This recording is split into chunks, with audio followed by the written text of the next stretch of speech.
disruption the new normal in Selangor. BPR, Bantar Prihatin Rakyat for those struggling.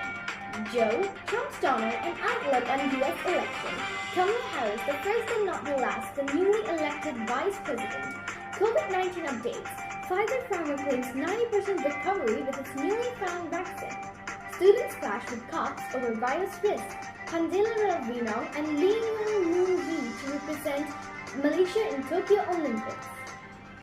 Water supply. Water contamination has been detected in Sungai Selangor again, causing unscheduled water cuts to above 1.1 million accounts across the state. Pengurusan Air Selangor said it had to issue a stop work order on its phase 1, 2, 3 and Rantau Panjang water treatment plants after the pollution was detected. The water contamination at Sungai Selangor was detected at 12:45 p.m. on Tuesday, November 10th. The stop work order is expected to affect water supplies involving 1.1 million accounts covering 1,279 areas in Kuala Lumpur, Petaling, Klang, Shah Alam, Kuala Selangor, Hulu Selangor, Gombak and Kuala Langat itself. The Bantar Prihatin Rakyat assistance package is timely for those who are in dire need of help, say non-governmental organizations here. Ipoh City Watch President Dr. Richard Ng said although the assistance is one-off, it would still help lighten the burden of those who have lost jobs besides senior citizens and the B40 group. US election. Joe Biden trumps 271 seats as opposed to 213 seats by Donald Trump. Kamala Harris is the newly elected Vice President for US government.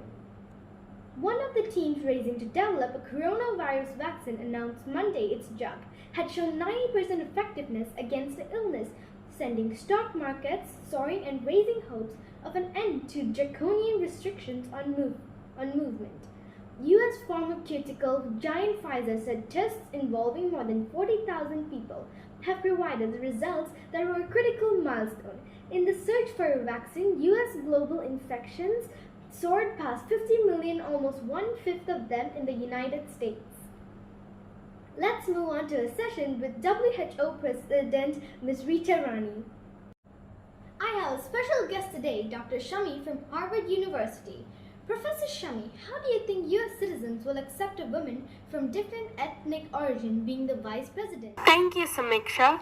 It's not new for the largest democracy to experience a person from different ethnic origin as a premier. Barack Obama was well accepted by most of the citizens. How will this have an effect on women empowerment in the next 5 years? This affluence is largely supported by women.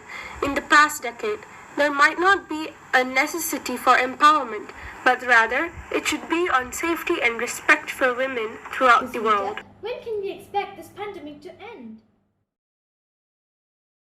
World Health Organization is taking all its measures and strategic plans to curtail the spread of COVID-19.